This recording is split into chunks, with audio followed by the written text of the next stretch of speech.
Assalamualaikum warahmatullahi wabarakatuh. Ya, kami di sini perkenalkan, nama saya Amisa Saila Divania dengan NPM terakhir 045. Saya Tiara Oktaviani, NPM akhir 005.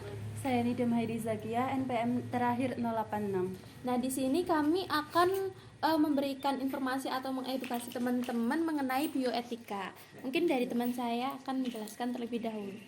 Baik, yang pertama itu bisa dilihat posternya terkait dengan pentingnya bioetika. Nah, sebelumnya kita kenalan dulu sebenarnya apa sih itu bioetika dan apakah ada hubungannya antara bioetika dengan etika gitu. Jadi etika sendiri itu bisa diartikan sebagai kebiasaan, adat, dan watak. Sedangkan menurut arti KBBI merupakan suatu ilmu pemahaman atau biasanya tentang sikap dan perilaku baik atau buruk seseorang. Nah, sedangkan bioetika sendiri itu adalah penerapan etika dalam ilmu biologis, obat, pemeliharaan kesehatan, dan bidang-bidang terkait. Nah, biasanya bioetika ini bertitik tolak dari analisis tentang data-data ilmiah biologis dan medis. Jadi, bioetika ini semacam ilmu yang mempelajari mengenai etika dalam memanfaatkan makhluk hidup gitu untuk gunanya penelitian gitu.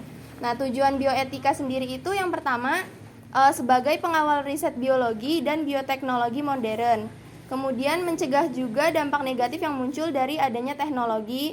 Kemudian menjadikan ilmuwan yang memiliki tanggung jawab sosial. Terus yang terakhir adalah untuk pengembangan dalam berpikir kritis untuk menentukan sisi yang baik dan buruk atau dimensi etis dari biologi modern dan teknologi yang terkait dengan kehidupan.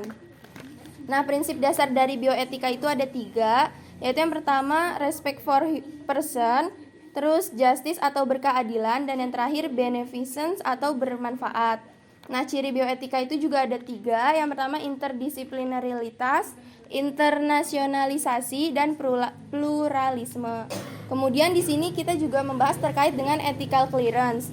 Ethical clearance adalah suatu instrumen untuk mengukur keberterimaan secara etik suatu rangkaian proses penelitian, di mana proses ini penting memastikan bahwa proyek penelitian ini melibatkan izin dari otoritas yang terkait dan memastikan adanya tanggung jawab sehingga tidak adanya kesalahan atau pemanfaatan yang semena-mena seperti itu. Dan juga penelitian ini itu valid dan dapat dipercaya secara ilmiah.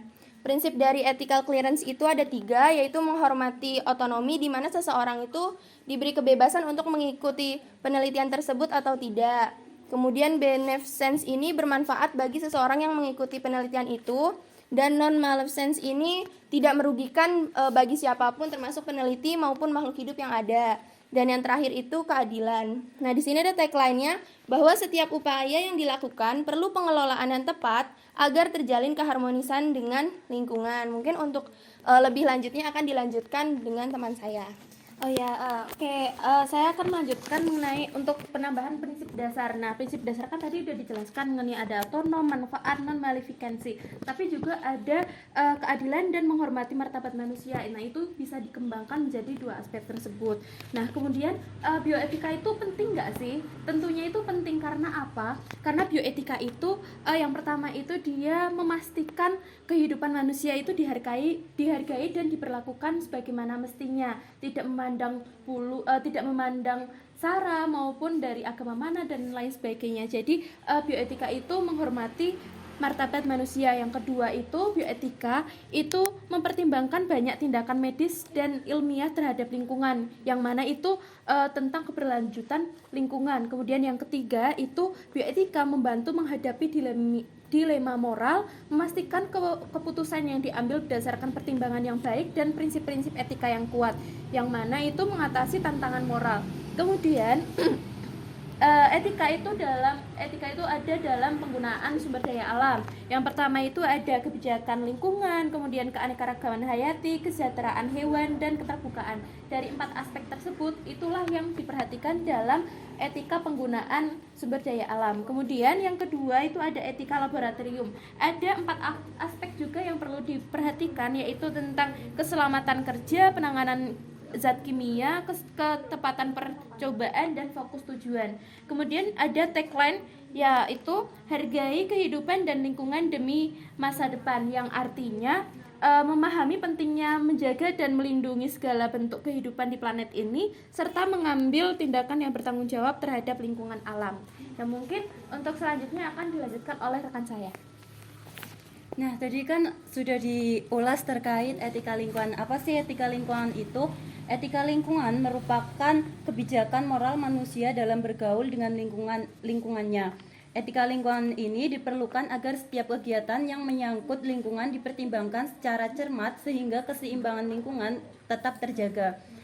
Etika lingkungan ini memiliki beberapa prinsip, diantaranya yaitu sikap hormat terhadap lingkungan. Nah, prinsip ini menunjukkan bahwa ada cara-cara bagi manusia untuk dapat menghormati alam seperti merawat, menjaga, melindungi, dan melestarikan alam. Kemudian ada prinsip tanggung jawab. Prinsip ini sejatinya alam adalah milik kita bersama, jadi kita harus bertanggung jawab untuk melestarikan alam tersebut. Kemudian solidaritas kosmis.